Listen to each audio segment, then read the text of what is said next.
بسم اللہ الرحمن الرحیم۔ محترم ویورز، السلام علیکم ورحمۃ اللہ وبرکاتہ۔ امید کرتا ہوں کہ آپ اللہ تعالیٰ کے فضل و کرم سے خیریت سے ہوں گے۔ اللہ تعالیٰ آپ کو، آپ کے اہل خانہ کو ہمیشہ اپنی زمان میں رکھے، آمین۔ راہ ہدایت و نجات کے سلسلے کا ولاگ القرآن و حدیث اپنے یوٹیوب چینل بشیر رشیدی سے پیش کرتا ہوں۔ روحانی اور قرآنی سلسلے کا یہ ولاگ جو سراسر باعث خیر، باعث برکت اور باعث ثواب ہوتا ہے، روزانہ کی بنیاد پر میں اپنے اس چینل بشیر رشیدی پر اپلوڈ کرتا ہوں، اللہ تعالیٰ کی رضا کے لیے، عوام الناس کی آگاہی کے لیے۔ تو شروع کرتا ہوں آج کا ولاگ القرآن و حدیث۔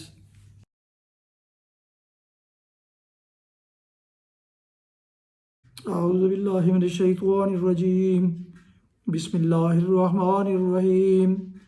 اقترب للناس حسابهم وهم فی غفلۃ معرضون، ما یاتیہم من ذکر من ربہم محدث الا استمعوه وهم یلعبون لاہیۃ قلوبهم واسروا النجوى الذین ظلموا هل هذا الا بشر مثلکم افتأتون السحر وانتم تبصرون۔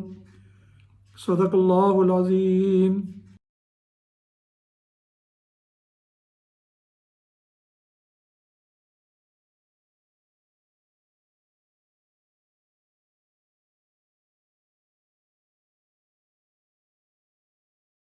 سورہ الانبیاء کی آیات مبارکہ 1 تا 3 کی تلاوت کی گئی، اس کا اردو ترجمہ پیش خدمت ہے۔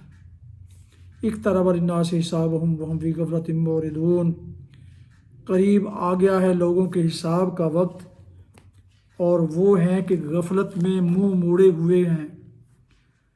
ان کے پاس جو تازہ نصیحت بھی ان کے رب کی طرف سے آتی ہے اس کو بتکلف سنتے ہیں اور کھیل میں پڑے رہتے ہیں۔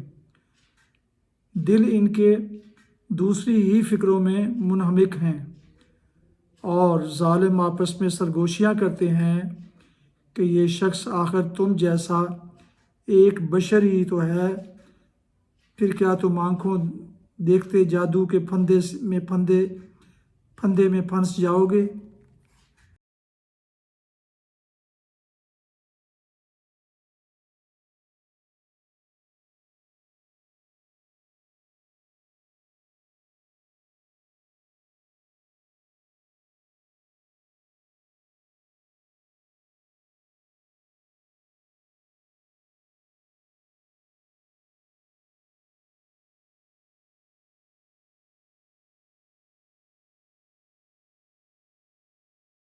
تلاوت اور ترجمہ کی گئی آیات مبارکہ کی تفسیر سماعت فرمائیے۔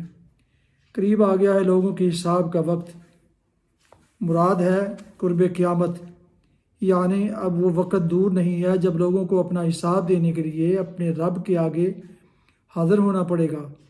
محمد صلی اللہ علیہ وسلم کی بعثت اس بات کی علامت ہے کہ نوع انسانی کی تاریخ اب اپنے آخری دور میں داخل ہو رہی ہے۔ اب وہ اپنے آغاز کی بنسبت اپنے انجام سے قریب تر ہے۔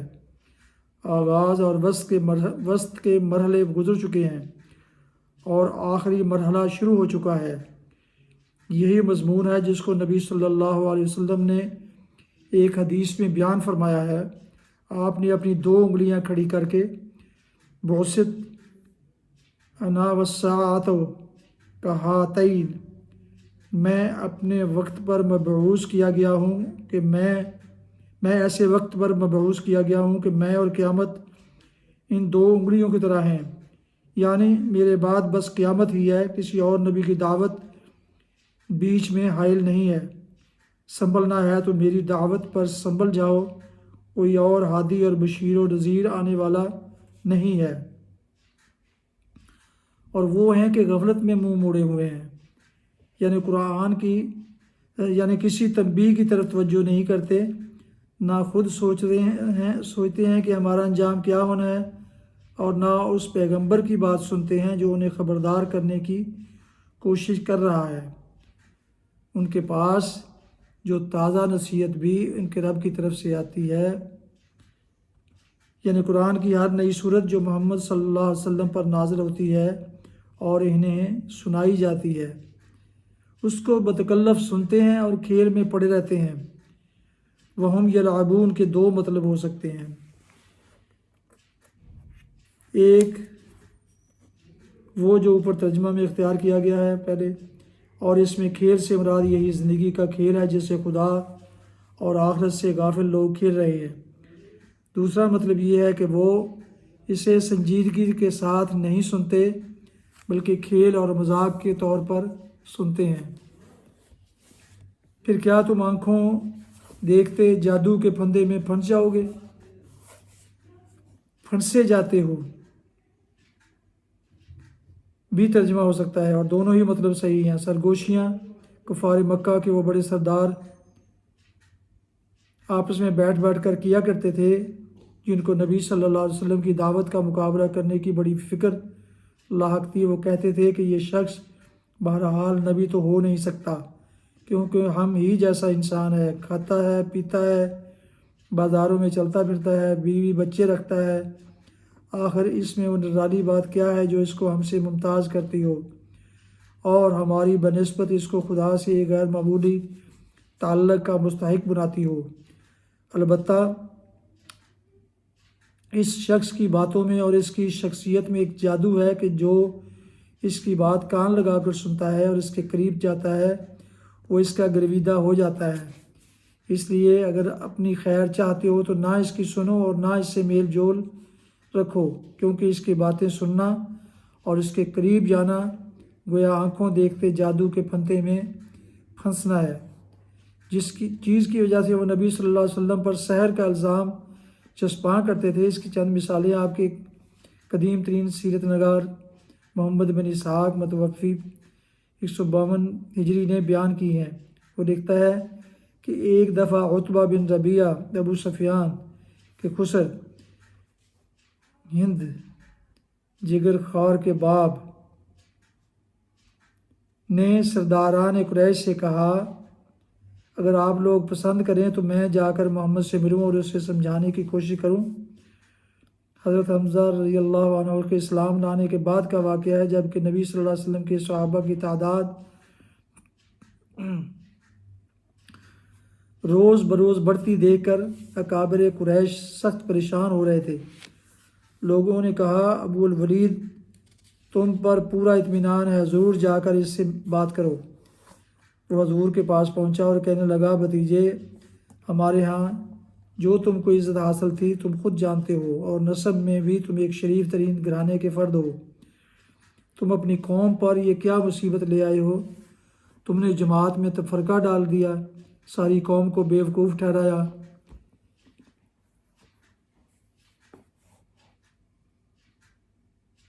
اس کے دین اور اس کے معبودوں کی برائی کی، باپ دادا جو مر چکے ہیں ان سب کو تم نے گمراہ اور کافر بتایا۔ بھتیجے، اگر ان باتوں سے تمہارا مقصد دنیا میں اپنی بڑائی قائم کرنا ہے تو آؤ ہم سب مل کر تم کو اتنا روپیہ دے دیتے ہیں کہ تم سب سے زیادہ مالدار ہو جاؤ۔ سرداری چاہتے ہو تو ہم تمہیں سردار مان لیتے ہیں، بادشاہی چاہتے ہو تو بادشاہ بنا دیتے ہیں، اور اگر تمہیں کوئی بیماری ہو گئی ہے جس کی وجہ سے تم کو واقعی سوتے یا جاگتے میں کچھ نظر آنے لگا ہے تو ہم سب مل کر بہترین طبیبوں سے تمہارا علاج کرا دیتے ہیں۔ یہ باتیں وہ کرتا رہا اور نبی صلی اللہ علیہ وسلم خاموش سنتے رہے۔ جب وہ خوب بول چکا تو آپ نے فرمایا ابو الولید، جو کچھ آپ کہنا چاہتے تھے کہہ چکے یا اور کچھ کہنا ہے؟ اس نے کہا بس مجھے جو کچھ کہنا تھا میں نے کہہ دیا۔ آپ نے فرمایا اچھا اب میری سنو۔ بسم اللہ الرحمن الرحیم، حامیم تنزیل من الرحمن الرحیم۔ اس کے بعد کچھ دیر تک مسلسل آپ صلی اللہ علیہ وسلم سورہ حامیم السجدہ کی تلاوت فرماتے رہے، اور عتبہ پیچھے زمین پر ہاتھ دے کے غور سے سنتا رہا۔ 38ویں آیت پر پہنچ کر آپ نے سجدہ کیا اور پھر سر اٹھا کر عتبہ سے فرمایا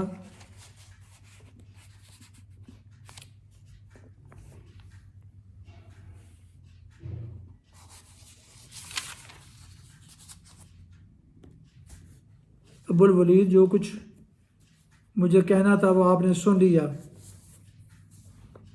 اب آپ جانے اور آپ کا کام۔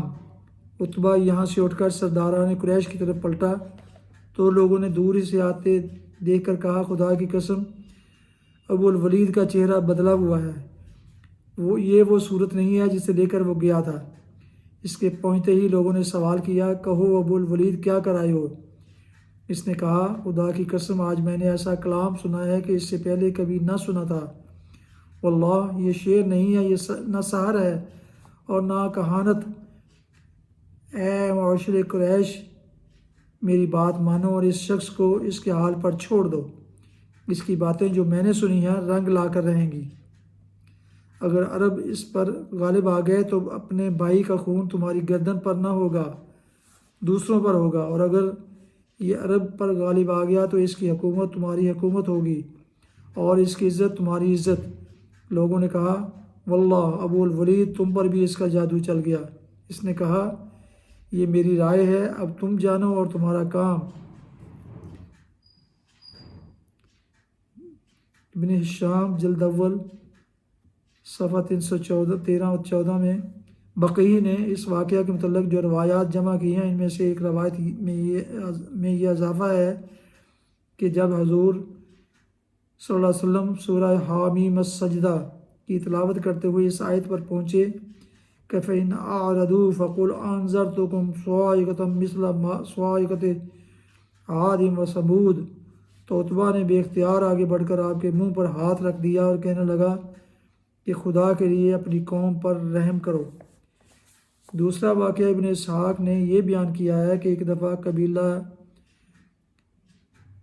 راش کا ایک شخص کچھ اونٹ لے کر مکہ آیا۔ ابو جہل نے اس کے اونٹ خرید لیے اور جب اس نے قیمت طلب کی تو ٹال مٹول کرنے لگا۔ راشی نے تنگ آ کر ایک روز حرم کعبہ میں قریش کے سرداروں کو جا پکڑا اور مجمع عام میں فریاد شروع کر دی۔ دوسری طرف حرم کے ایک گوشے میں نبی صلی اللہ علیہ وسلم تشریف فرما تھے۔ سرداران قریش نے اس شخص سے کہا، ہم کچھ نہیں کر سکتے، دیکھو وہ صاحب جو اس کونے میں بیٹھے ہیں، ان سے جا کر کہو، وہ تم کو تمہارا روپیہ دلوا دیں گے۔ راشی نبی صلی اللہ علیہ وسلم کی طرف چلا اور قریش کے سرداروں نے آپس میں کہا، آج لطف آئے گا۔ راشی نے جا کر حضور سے اپنی شکایت بیان کی۔ آپ اسی وقت اٹھ کھڑے ہوئے اور اسے ساتھ لے کر ابو جہل کے مکان کی طرف روانہ ہو گئے۔ سرداروں نے پیچھے ایک آدمی لگا دیا کہ جو کچھ گزرے اس کی خبر لا کر دے۔ نبی صلی اللہ علیہ وسلم سیدھے ابو جہل کے دروازے پر پہنچے اور کنڈی کھٹکھٹائی۔ اس نے پوچھا، کون ہے؟ آپ نے جواب دیا، محمد صلی اللہ علیہ وسلم۔ وہ حیران ہو کر باہر نکل آیا۔ آپ نے اس سے کہا، اس شخص کا حق ادا کر دو۔ اس نے جواب میں کوئی چون و چرا نہ کی، اندر گیا اور اس کے اونٹوں کی قیمت لا کر اس کے ہاتھ میں دے دی۔ قریش کا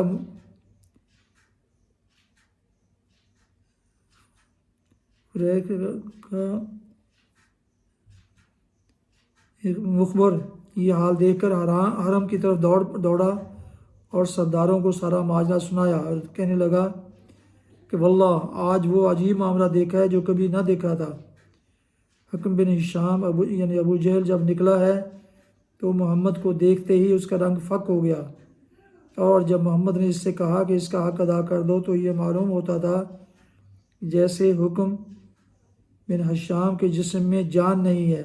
ابن ہشام جلد 2 صفحہ 29 اور 29۔ یہ تھا شخصیت اور سیرت و کردار کا اثر، اور وہ تھا کلام کا اثر جس کو وہ لوگ جادو قرار دیتے تھے اور ناواقف لوگوں کو یہ کہہ کر ڈراتے تھے کہ اس شخص کے پاس نہ جانا ورنہ یہ جادو کر دے گا۔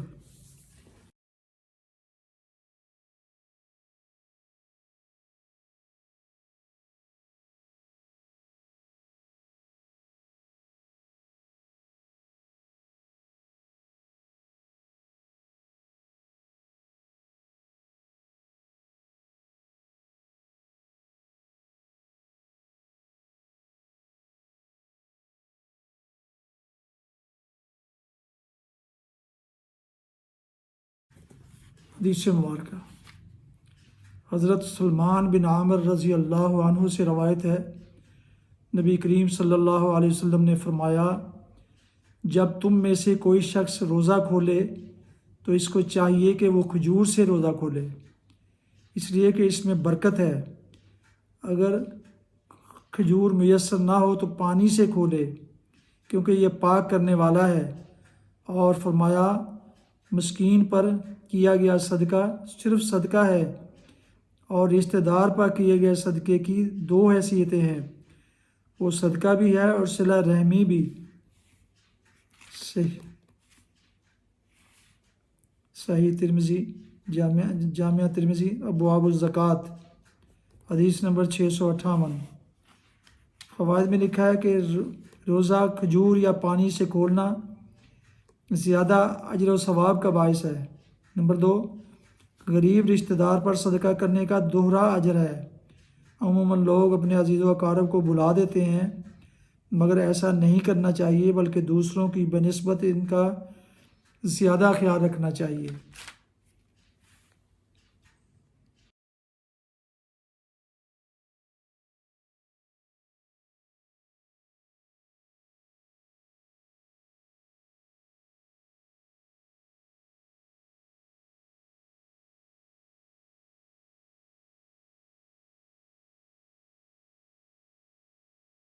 محترم ویورز، ابھی آپ دیکھ رہے تھے اور سن رہے تھے راہ ہدایت و نجات کے سلسلے کا ولاگ القرآن و حدیث، جس میں آج سورہ الانبیاء کی آیات مبارکہ 1 تا 3 کی تلاوت، ترجمہ اور تفسیر بیان کی گئی۔ اس کے علاوہ ایک حدیث مبارکہ بھی پیش کی گئی۔ دوبارہ عرض ہے کہ روحانی اور قرآنی سلسلے کا یہ ولاگ جو سراسر باعث خیر، باعث برکت اور باعث ثواب ہے، میں نے روزانہ کی بنیاد پر اسے اپنی یوٹیوب چینل بشیر رشیدی پر اپلوڈ کیا۔ آپ سے گزارش ہے کہ اگر آپ نے ابھی تک اس کو سبسکرائب نہیں کیا تو ضرور کیجیے گا، اور دوستوں سے شیئر کر کے، لائک کر کے بیل آئیکن کو بھی پریس کر دیجیے گا، تاکہ آنے والے ایسے روحانی اور قرآنی نوٹیفیکیشنز آپ تک اور دوستوں تک باقاعدہ اور بروقت پہنچتے رہیں۔ اپنا بہت خیال رکھیے گا۔ اللہ تعالیٰ سے دعا کرتے ہوئے اپنے والدین، پاک وطن اور دوست و احباب کے علاوہ اس ناچیز کو بھی شامل فرمائیں اس دعا میں، تو انتہائی شکر گزار ہوں گا۔ اللہ پاک آپ کو، آپ کے بچوں کو ہمیشہ خوش رکھے، آباد رکھے، شاد باد رکھے، آمین۔ السلام علیکم ورحمۃ اللہ وبرکاتہ۔ پاکستان زندہ باد۔ اللہ حافظ۔